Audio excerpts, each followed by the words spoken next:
მოქალაქე ჟურნალისტები არიან სხვადასხვა პროფესიის მქონე ადამიანები, რომლებიც დამოუკიდებლად იღებენ გადაწყვეტილებას, გადაიღონ ის მოვლენები, რომელიც მათ გარშემო ხდება. არ არის აუცილებლობა ქონდეს მაინც და მაინც ჟურნალისტის განათლება, იმიტომ რომ ადამიანს აქვს შეგრძნების დონეზე განვითარებული თუ რა შეიძლება გახდეს მნიშვნელოვანი ინფორმაცია იქნება ეს კრიზისულ სიტუაციაში თუ რაიმე მხიარულ სიტუაციაში, იმიტომ რომ ჩვენ გვინახავს ჟურნალისტების მიერ გავრცელებული, მოქალაქე ჟურნალისტის მიერ გავრცელებული ინფორმაცია, რომელიც ასახავს არა მხოლოდ რაღაც ჟურნალისტურ პროდუქტს და კონკრეტულ ინფორმაციასაც, არამედ რაღაც სასიხარულო ინფორმაციასაც მიეწვდის ხოლმე საზოგადოებას. უბრალოდ მოქალაქე ჟურნალისტი არის მოქალაქე, რომელიც იმ მომენტში, იმ სიტუაციაში იღებს გადაწყვეტილებას, რომ მოვლენა არის და არ შესაძლოა გახდეს სხვა საზოგადოების წევრისთვისაც მნიშვნელოვანი.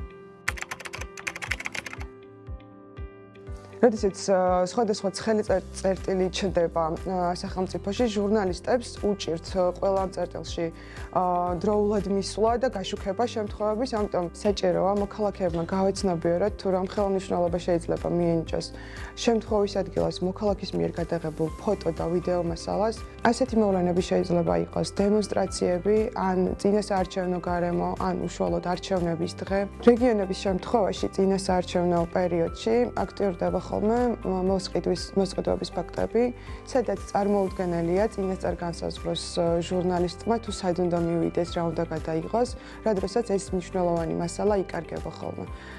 თუ კი მეტი ჟურნალისტი, მეტი მოქალაქე ჟურნალისტი ჩაერთვება ამ შემთხვევაში, მას შეუძლია თავის უბანზე დააფიქსიროს, ჩაიწეროს ან გადაიღოს მოვლენები და შემდგომ მიეწოდოს უკვე ჟურნალისტს და მოუყვეს თუ რა კანონდარღვევასთან გვაქვს საქმე. ჩემთვის საქართველოში ერთ-ერთი ყველაზე მნიშვნელოვანი აღმოჩნდა მოქალაქე ჟურნალისტის მიერ გავრცელებული ვიდეო მასალა, რომელიც ასახავს თუ როგორ ძალადობს მეტროში დაცვის სამსახურის წარმომადგენელი შეზღუდული შესაძლებლობების მქონე პირზე. ამ შემთხვევამ გამოავლინა ძალადობის ფაქტი, ასევე თუ როგორ შეიძლება სისტემის თანამშრომელი ძალადობდეს მოქალაქეზე და გახმაურების მხრივაც საკმაოდ დიდი გამოხმაურება ჰქონდა. უშუალოდ ჩემი როგორც მოქალაქე ჟურნალისტის პრაქტიკიდან გამომდინარე, შემიძლიათ გაგიზიაროთ ასეთი შემთხვევა. იყო წინასაარჩევნო პერიოდი, სადაც შემთხვევით აღმოჩნდი ერთ-ერთ რესტორანთან ახლოს და დავინახე, როგორ ხდებოდა გორბის თანამშრომელი ერთ-ერთ ქართული ოცნების ერთ-ერთ დეპუტატს. ჩავთვალა, რომ ეს არ შეიძლებოდა ყოფილიყო შემთხვევითი შეხვედრა, იმიტომ რომ მანამდე არსებობდა ასეთი ეჭვები, რომ წინასწარ იწერებოდა კვლევები. გადავწყვეტე გადამეღო ფოტო-ვიდეო მასალა და მიმეწოდებინა მედია საშუალებისთვის. ასეც მოვიქეცი შემდგომ ამ ინფორმაციაზე დაყრდნობით მომზადდა სიუჟეტი, სადაც მართლა გამოვლინდა და დადასტურდა მანამდე არსებული ეჭვები.